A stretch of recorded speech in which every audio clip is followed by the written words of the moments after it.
So in yesterday's video, I did a full breakdown of why it's probably in the Heat's interest just to blow it up and rebuild, because the odds of us actually getting a star in our whale hunting expeditions this offseason is very low, truthfully. So in today's video, it's time to get delusional again, because I saw this article going around all over Twitter titled 2025 NBA offseason trade predictions. I did see there was a Miami Heat Durant portion of this article involved. That kind of had everyone talking. So we'll discuss that part of the article and we'll go through the rest of the article as well. But go check out my video from yesterday too. I spent a lot of time on it, editing and everything. So today we're going to keep it more chill and just kind of go through this article. Subscribe, mother. Right off the bat, we got Kevin Durant to the Miami Heat. It says the Suns have to do something to move past a disappointing season.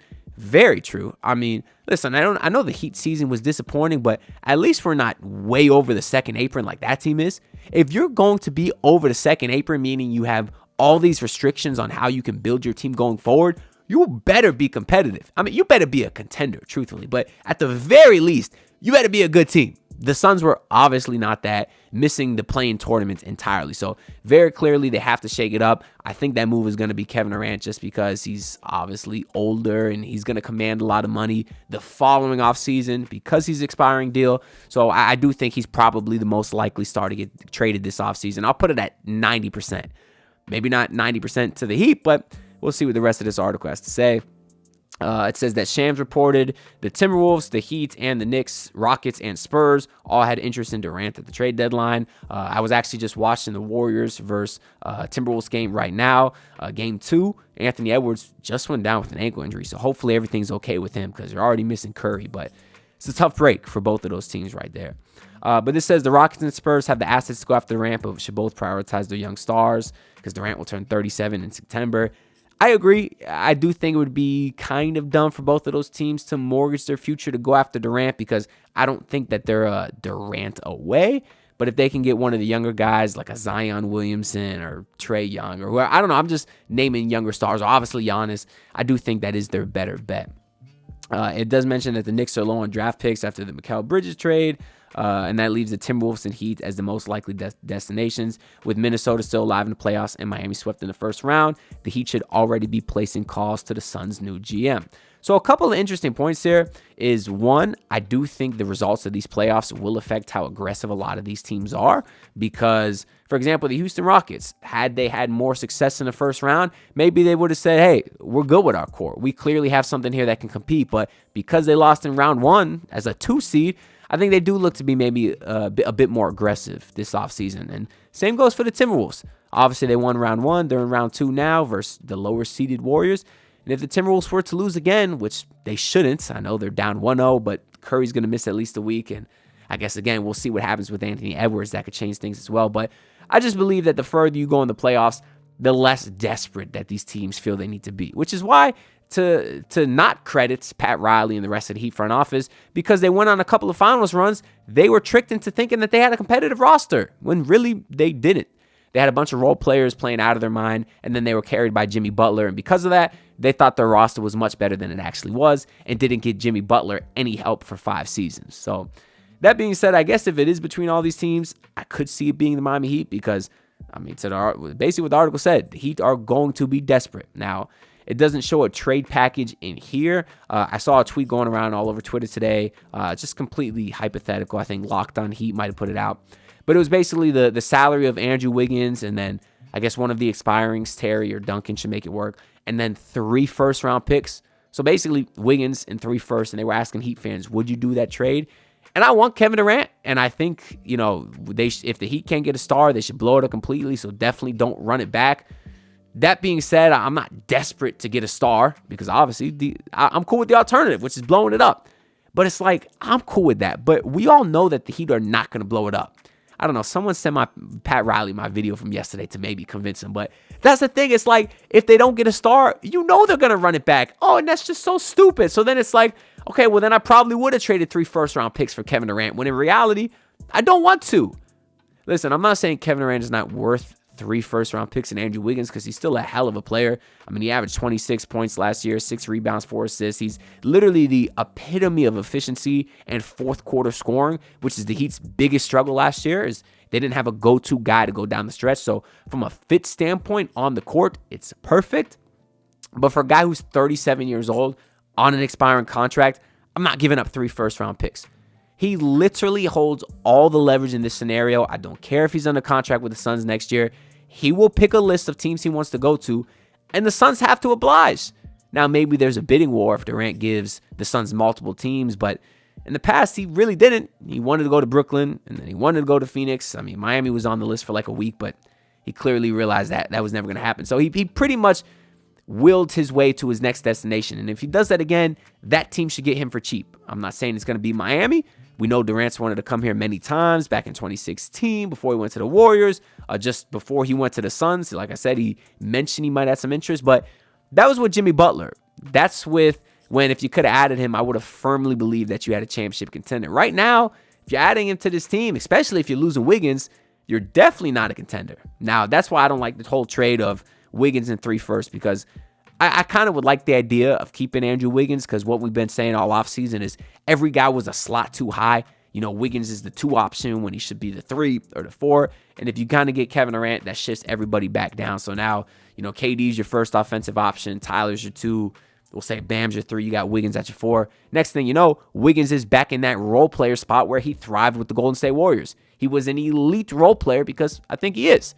He's still a good shooter. He can still get to his mid-range game, and he wasn't a great defender with the Heat, but it was a weird season for him being traded mid-season. I do believe that he can get back to that defensive prowess that he showed the Warriors, and if he's not asked to take 20 shots a game, I think he'll be a much better player. That would be the case if you got Kevin Durant. So let's say that he were able to get Durant and just use the expirings of Terry and Duncan. So you send over the expiring contracts, and we'll say one of the young guys take, Nikola Jovic and maybe a first-round pick or 2, then I would do it. Because now you'd have a core of, let's say you resign Davion Mitchell, you still have some cap space to do it. Davion Mitchell, Tyler Hill, Kevin Durant, Bam Adebayo, Khalil Ware. That's a team that should be top 4 in the East. Really should be. And then, you take that, go into the playoffs with home court advantage, and you see what happens. So I would definitely do that trade. But for an expiring deal, you don't have to give up that much, because he controls where he's going to go. Because who's going to trade for Kevin Durant who could just walk in a year? It's one thing if you're Kawhi Leonard and you're in the middle of your prime, but Durant's 36. So the Suns are basically going to be forced to trade him to wherever he wants to go. I don't see why he would want to come to Miami unless he just likes the lifestyle. He's very close with Bam, and he has a good relationship with Spoelstra, so maybe that's enough to get it done. And I guess for that reason, I'll give Durant coming to Miami maybe like I'll give it like a 60% chance, which I guess means I think it's going to happen because it's more likely than not, right? But I'll say 90% he gets traded, 60% chance it happens, and I certainly hope it does, not only from a Heat fan perspective, because it would be good, but from a content creator perspective. I'm going to need stuff to talk about next season. Can't keep talking about the same team. But yeah, that would be cool. So yeah, I would want Durant, but not for 3 first-round picks. And we'll kind of run through these next few pieces of the article. Number 2, they have Ja Morant stays with the Grizzlies for now. I guess this is basically them saying they would probably try to trade him at the deadline. I see here that it would be irresponsible for Memphis to not take calls on Morant. I agree. It does mention the Orlando Magic as a suitor. It also does say the Miami Heat again. And it does note that Ja Morant should not be untouchable. Now, I never really understood why Ja Morant was one of the bigger names on the trade market, just because I know the Grizzlies, they didn't have any playoff success or anything, but I still think they're a good team, right? And I know they got swept in the first round, but there were some injuries there and stuff, but I think they have a very nice core, and I still think there's something there. Like, we're not too far removed from when they were just, the 2nd seed in the West just a couple of years ago. So if I had to guess, probably things behind the scenes aren't great with Ja Morant. Obviously, you got all the off-court issues with him and the injuries that on the court, and maybe the front office is just, quite frankly, tired of all that stuff. We do know they mysteriously fired their head coach with just a couple weeks left in the season. So obviously there's some turmoil behind the scenes that we don't know about. Maybe a lot of that is including Ja Morant, but he's still a good player, and I feel like his trade value is not at its peak right now. So I do think trading him right now probably doesn't make the most sense for the Memphis Grizzlies. I could see them maybe using the beginning of next season to kind of rehabilitate his trade value. Maybe you get off to a much better start this time, record-wise. Maybe he gets off to a better start statistic-wise as well. And then you kind of rebuild that trade value back up to what it was, which was a trade value of a superstar. I think at one point, Ja Morant's a guy that could have got you 4 first-round picks, but because of the injuries and the Instagram live stuff, I do think his trade value dropped a little bit because maybe people don't want to deal with that. Now, I know I mentioned the Heat here, but as a Heat fan, I would love John Morant, but I don't think it makes sense to trade for Morant and then trade Tyler Hero and keep Tyler Hero, because a pairing of John Morant and Tyler Hero, it's just a bit awkward for me, right? I mean, offensively, I get it. You know, you got the one slasher and then you got the one perimeter guy that can make something work there, but defensively, that backcourt just scares me. It really does. They're too small. Now, if I was Orlando, hell yeah, I'd go after John Morant. They could use some scoring and facilitating at the guard position for sure. But that being said, as a Heat fan, I would be interested in Morant. Probably would just rather trade Hero. But I don't necessarily think it happens. And honestly, this is a point that I tend to agree with also, that that John Morant is probably going to stay with the Memphis Grizzlies. Moving on here, they have Zion to the Detroit Pistons. This is an interesting one, and honestly, I like it a lot for the Pistons just because they're a young team and they had a great season, or I guess a lot better than people expected. You consider 2 years ago, they won 14 games. This past season, they made the playoffs and actually gave the Knicks a run for their money in the first round. Had some tough calls go against them, or maybe they could have actually beat the Knicks, but it's very clear that Cade Cunningham is a superstar in the making, a current star, probably potential superstar, right? I just think he's such an elite player with what he does with his playmaking and scoring. And I think he has the cojones. He really did. He doesn't shy away from the big moment. He's able to get to a spot late in games. And I'm just a fan. I am a fan. I think it's time to pair him with someone who he can kind of grow with, maybe build a eventual championship core with. And I think Zion can be that guy. And if you want to talk about buying low on a guy, if Zion's available, which in his case I do think he is, because the Pelicans have been trying to rebuild his trade value for years. It was pretty high 2 years ago. He played 70-plus games and then missed the playoffs. And then this past year, he only played like 30-something games, so his trade value dropped back down. And I don't think they can keep playing this whole game, hoping he stays healthy, hoping he doesn't. I do think it's time for the Pelicans to move on. They traded Brandon Ingram. They didn't want to pay him.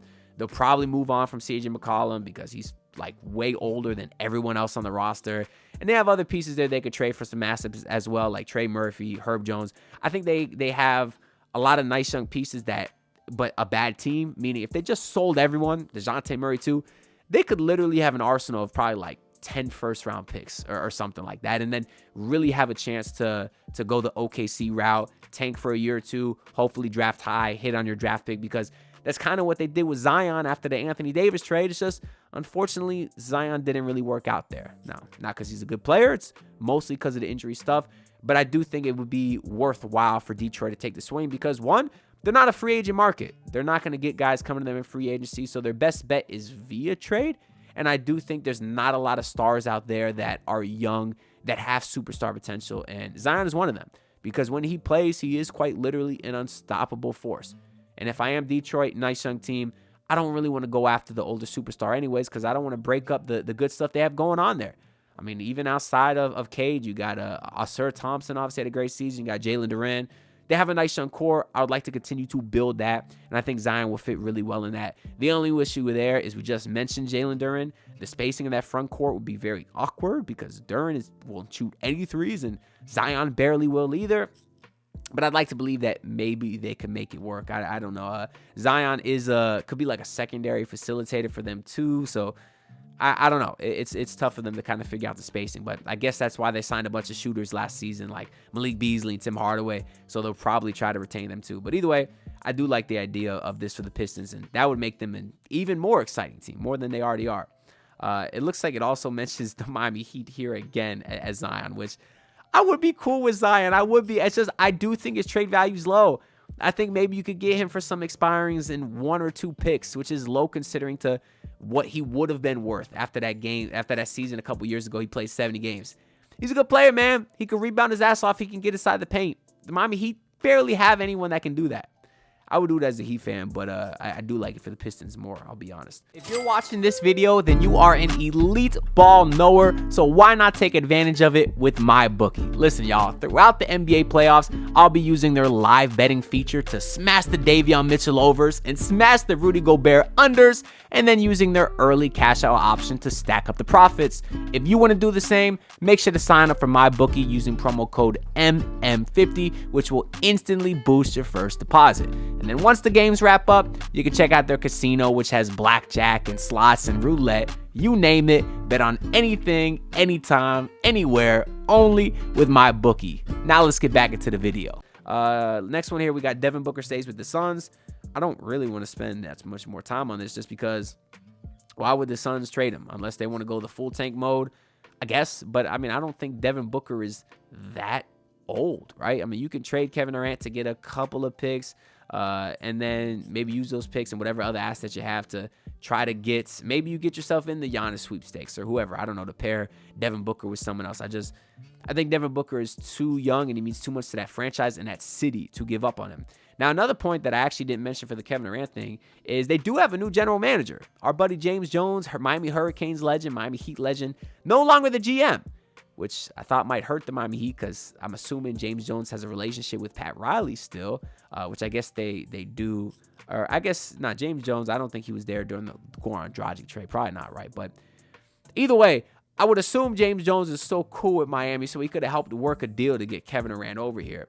But now they got a new GM, which sometimes can also still work in another team's favor because a lot of times when you get new guys in the front office, they want to rebuild with their own guys, meaning they do a fire sale of everybody that's currently there. So maybe now the Suns are more likely to trade Durant and maybe Devin Booker.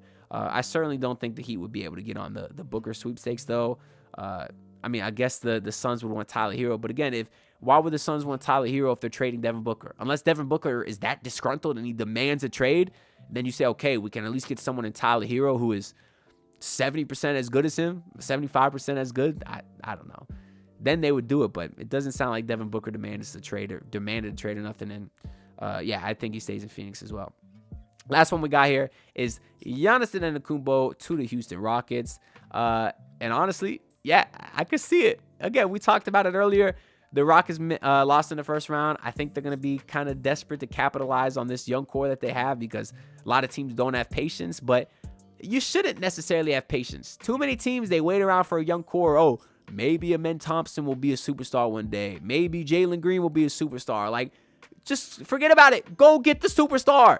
If you have someone who's an established superstar, trade up for him instead of hoping that one of your guys might be a superstar. Now, I'm not saying trade Amen Thompson for Giannis, and I don't think the Bucks or the Rockets will, but I don't think they have to. I think the Rockets have. I always said I posted a couple Giannis videos. Y'all could go check that out too. But my three most likely destinations is the Rockets, Thunder, and Spurs, just because they can give Giannis the best chance to win now and in the future, and they have a plethora of draft picks in addition to young talent they could send over. And if you look at those three teams, I mean, I actually picked the Spurs. That's my prediction for Giannis to go to. But I don't think the Thunder would do it, especially if they win a championship. It just doesn't seem like they're too interested in making a big swing because they have a so competitive roster. I don't agree with that because to me, they're favorites to win this year. And they might win this year. They probably will win this year. But if you trade for Giannis, you will definitely win next year. So why not go from 90% chance to win to 100% chance to win? If you can, they have the assets to do it. Nobody's beating an Oklahoma City Thunder package of picks and contracts or J-Dub, Chet, whatever they want to do. They can do whatever they want because they run the NBA right now. At least they run the trade market. They really do. But if not them, the Houston Rockets do because they got a boatload of assets as well. Tons of picks, tons of young players. Even if they want to retain a men, you got Jabari Smith, you got Jalen Green, you got Tari Eason, you got Cam Whitmore. I'm sure there's plenty of other guys that I'm forgetting. They could definitely get it done. And from a fit standpoint, it'd be interesting to see. Actually, I don't know if the Rockets will retain Van Fleet. He's on the last year of a $44 million deal, something crazy like that. Oh, it does say Anthony Edwards available to return. That is good news. But yeah, I don't know what the rest of the roster would be because obviously Şengün is not a floor spacer, and Thompson is not a floor spacer. So a starting lineup with those three would be kind of awkward. But if you can go get the multiple-time MVP who's a perennial MVP every single year, you go get him. And I think that'd be a good trade for the Houston Rockets. But yeah, let me know what y'all think down below about all of these predictions. Let me know some of your bold takes down below. And let me know if you think the Heat end up with Kevin Durant. Let me know what percentage you'd give it. I'd be very curious to hear what y'all think. Make sure to like the video and subscribe because all the support is greatly appreciated. And I'll see y'all in the next one.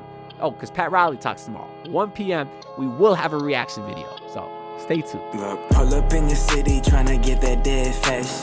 Do it on my own, I don't need no dead weight. Had to kill him off, yeah, I need a head space. You know this homegrown bitch don't offend me.